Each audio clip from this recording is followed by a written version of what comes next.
Hey everybody, it is Monday morning and it is time for Coffee and Conversation with Angela. Let's go.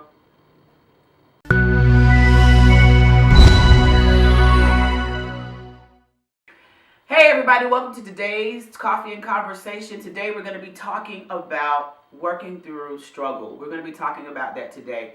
And this is a vulnerable topic for me. I think this is my second time trying to film this because, it is my second time trying to film this because I'm pissed about it, but we're going to talk about it. We're going to get through it together, and hopefully you'll learn from my life in today's lesson for today. All right, this is your first time here. Welcome. Look around. Find something that ministers to you. I hope that you find something that helps you to live a happier, healthier life. And if you enjoy what you see, come on, click subscribe. Y'all, it's free. It didn't cost you nothing. But I hope that you receive something valuable that deposits something in your life that helps you to actually move forward and getting the life that you dream of. All right, outside of that, if you are a returning viewer, hey family, I hope that you've had a fantastic week and that you guys experience joy and that you all are moving closer and closer to what it is that you dream of. So I love y'all. You know, I'm praying for you. I'm praying for us all, and that I look forward to hearing from you all week over week over week. All right, so that says we're going to jump right into today's story. Okay, so as I told you when I started out, I feel a little bit vulnerable about this one, so, just bear with me because I have a few notes, but see, I'm an artist. I'm sensitive about my ish. It's really how I feel about this one, but, we're going to get through it. All right, so here's how we came about with this. Every week, I welcome you all to my channel, and I say, poke around and find something in here that helps you to live a happier, healthier life. I work in healthcare. And as I edit these videos week over week, I realize that I say healthier. But the truth is that my physical health is not something that I really focus on a great deal. And it spans, while it's inclusive of weight, it's even bigger than weight. Like, I skip my own doctor's appointments and stuff like that, or I reschedule and stuff like that. So, towards the end of the year, when we got, around September, when we start doing open enrollment, and I'm out and I'm talking to the membership population about their health and prevention, and I have all sorts of numbers, and I'm talking with doctors, and one of the statistics for Georgia is that, Georgia hasn't had a spike in diabetes of 12%. That's huge. The numbers are huge.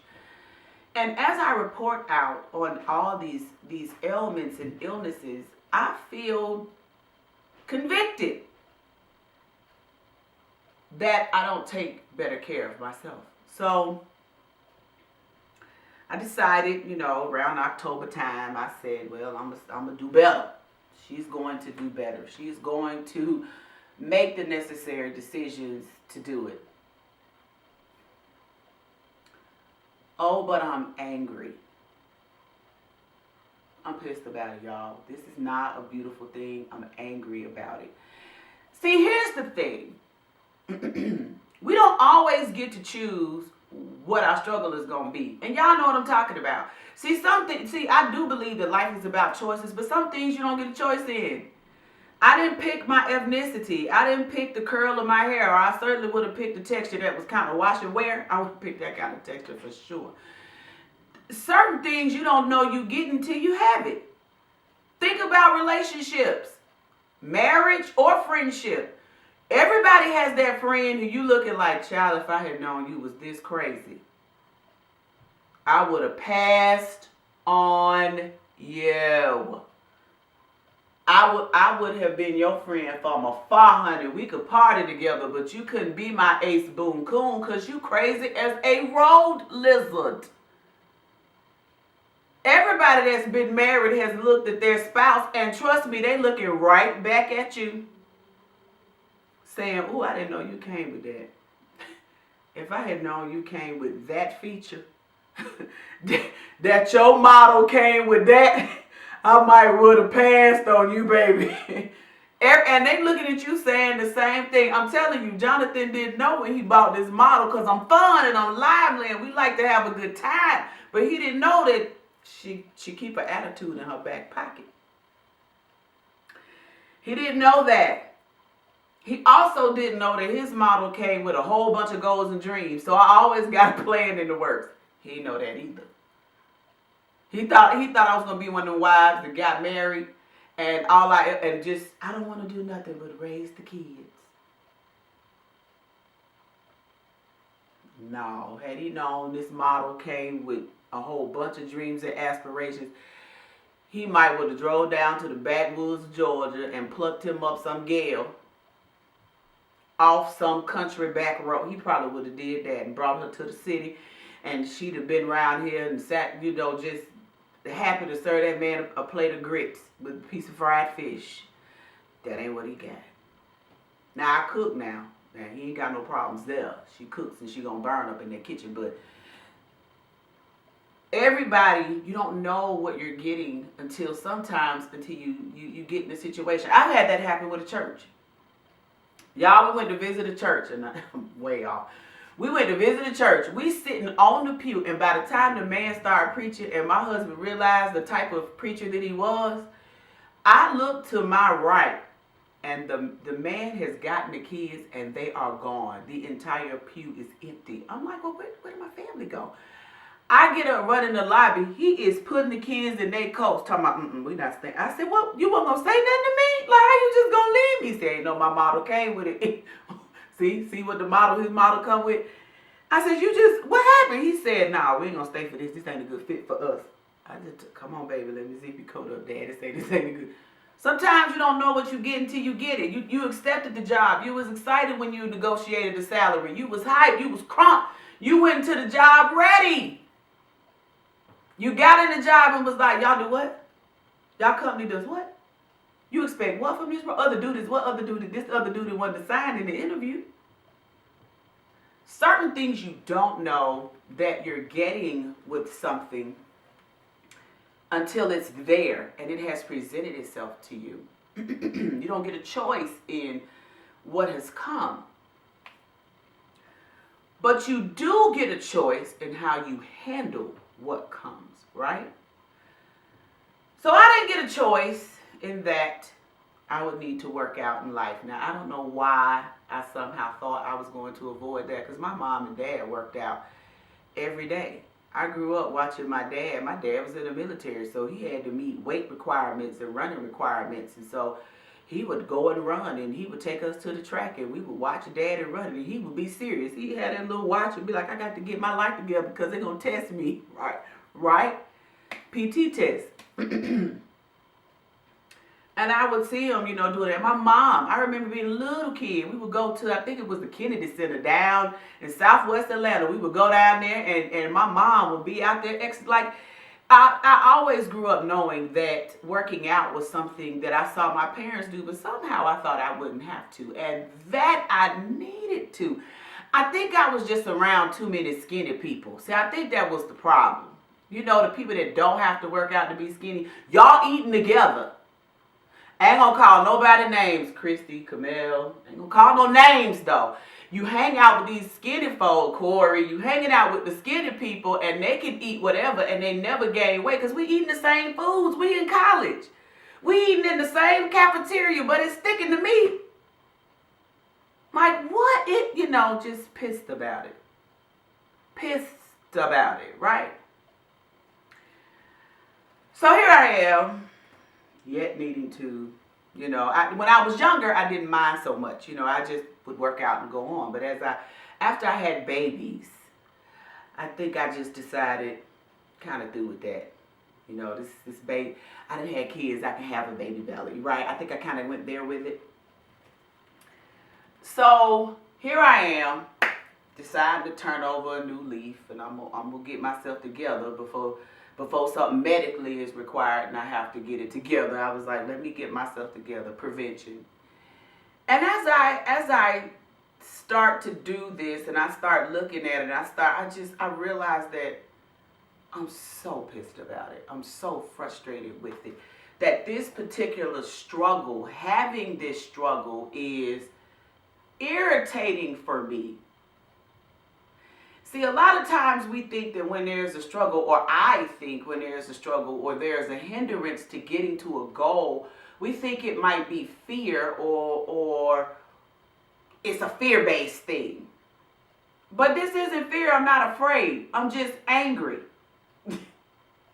I'm frustrated. It's something that I'd rather not deal with.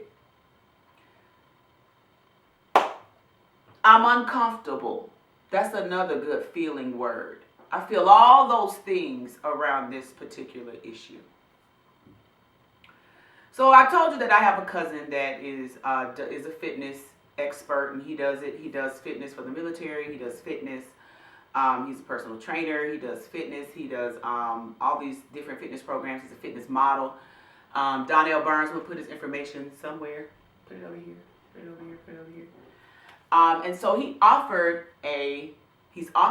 a special right now on the oil change. So if you take advantage of it, let him know you got it from me. But he's offering the oil change. So I reached out to my cousin and said, hey, I'm going to purchase one of your oil change programs to help a sister out. He says, okay. And he sends me the first week of meals. And he sends me my custom-made workout plan. Y'all, I looked at the custom workout plan, and I lost it. Like, I fully was pissed. Like, just angry, just who in the hell doing this? That's, just pissed about it. So this is where I'm going to start to try to give you some points. The points that I gave myself to try to help myself.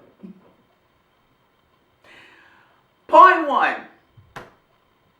For whatever your struggle, problem, issue, concern, goal is, again, get yourself a good team. You need a team. You need folks that believe in you when you don't believe in yourself. Listen, y'all, it helps. We are humans. We are human beings. And while we are strong in certain areas, we can also be very fragile in others. In a whole nother area, or in the same area that we can have strength, we can also experience a level of fragility. And I'm telling you, it's my support group. It's my friends. It's my ride or die. It's my riders that make the difference. When I called my cousin and I said, look, I'm going to be honest. I'm angry about it. I want to do it, but I'm pissed that I have to do it. And you're going to have to get in my head. I'm a thinker. I'm logical. I'm a thinker person. I'm spiritual and I'm intellectual. I live in those two worlds. You're going to have to get in my head so that I can get into this physical world. You're going to have to talk to me and say something great. You're going to have to make my mind come together. Now, he said 1-2 sentences. But you know who got in my head? My sister. I was like, I don't know about this. She was like, girl, we got it. We could do it, girl. I'm going to come over and help and tell you what to do, girl. We're going to work it through. We're going to figure it out. Girl, come on, print the stuff out. I print the stuff out. She looked at it. She said, okay, so this is what you do. This is what you do. We're going to do this. So she runs down how to approach it. I'm going to tell you what I did when I was losing. You could do this and do this way and do that way. And that'll work for you. And this will work for you. And then it started to come together. Okay, I could do it. Okay, I could do that. I could do that. And so then I went and got all the groceries. And by the time I got all the groceries, I was like, child, who in the world? First of all, I don't even do meal prep. Child, meal prep is when I cook for the kids. What are you talking about? And it's no salt.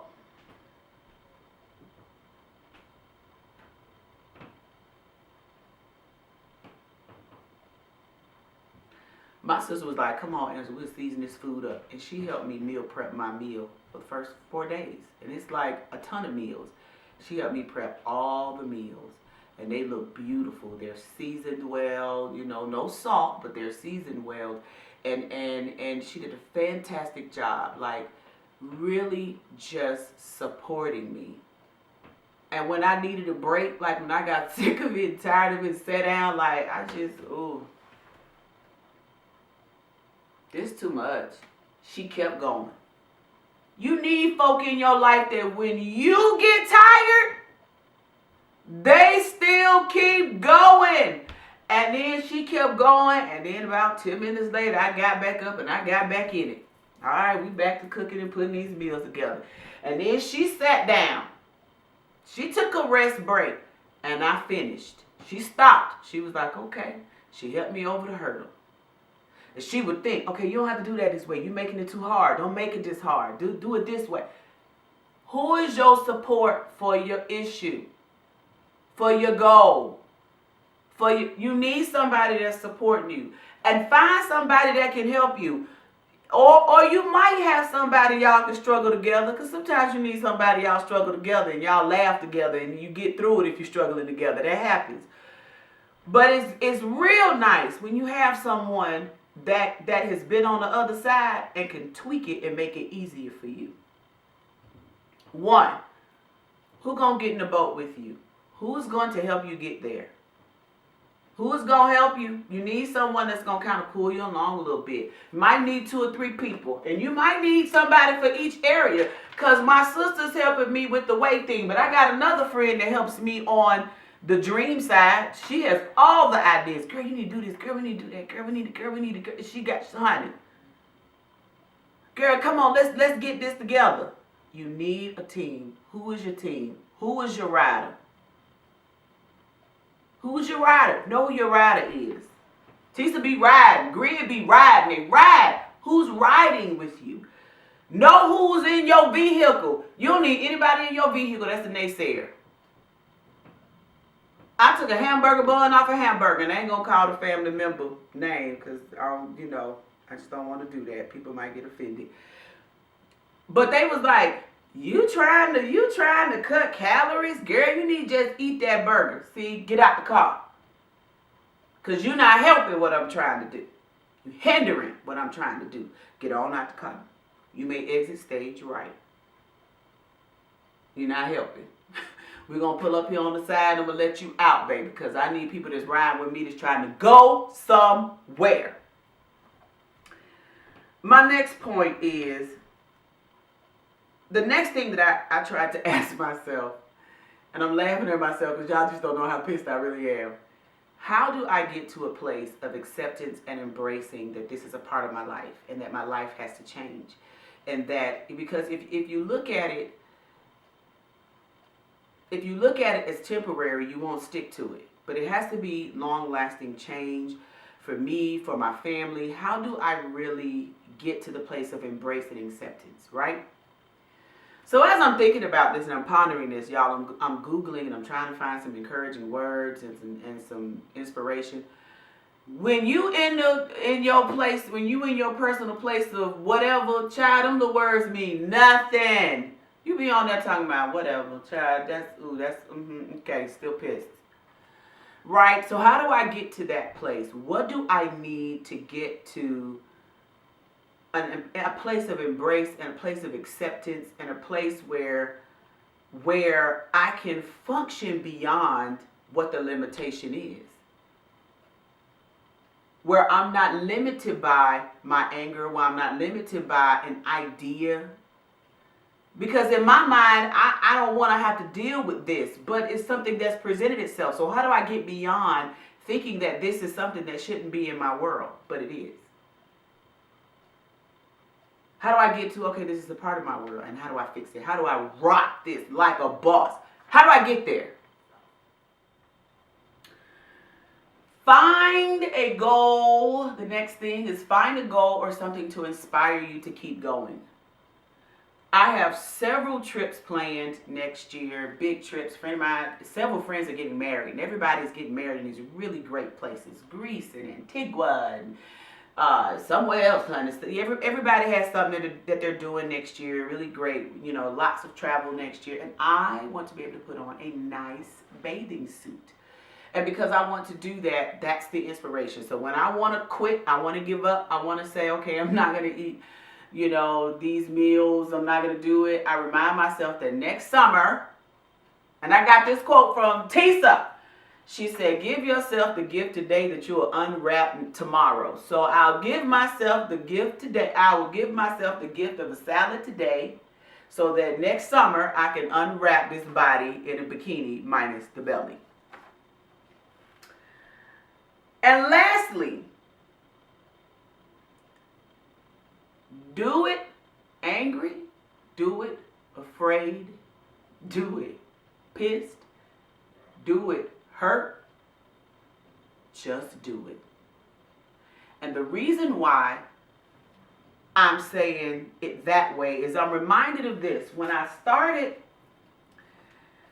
first started working in a role, like I think about 12 years ago, in an external facing role and having to go outside and not work in an office environment and go out and meet with clients and hospitals and doctors and all of those things. At first, I had to learn how to make cold calls. Now, scheduling a meeting or a scheduled call, that was fine, but a part of the role was also, as a rep, you had to make cold calls. You had to be able to go out and make a cold call and knock on the door and say, hey, good afternoon, my name is Angela Calloway, and I'm here to talk about da-da-da-da-da-da-da-da-da-da, gain interest to the practice and have something to discuss, right? Great. So when I first, I'll never forget the young lady that was training me. She took me out one day. She said, I'm going to model it for you once. If you need me to do it again, I will. But after that, you're on your own.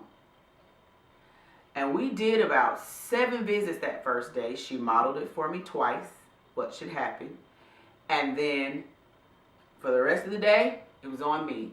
And then she gave me feedback at the end of our day. And then the next day we went out and she watched me the whole day. And then that was it. She was done. I was on my own. What I remember about that experience so clearly, like it's just crystal clear, like it happened last week. I'll never forget. Because it taught me something. I was so uncomfortable walking into people's offices and practices and being amongst patients and saying, hey, this is who I am, and I'm here to talk about this and this. And I remember how uncomfortable I was in the beginning.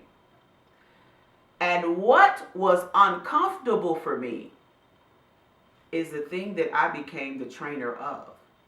By the end, I'm training new hires in how to go out and do training new reps. It became a skill that I mastered. So even though I'm angry today, the thing that I look forward to and know is that tomorrow I'll master it. I'll get it. And I'll be great at it. All right, everybody, it was long today. I know it was. Thank you for sticking with me, rocking with me, y'all. I appreciate you. That's it. I want you to take the day, take the week, y'all. Do it afraid, do it happy, do it sad. Just do it, get it done. I wish you the best. I'm praying for you. I'm praying for me. I'm praying for us all. Take the day. Taking the day. I am taking the day. Taking the day. I am taking the day.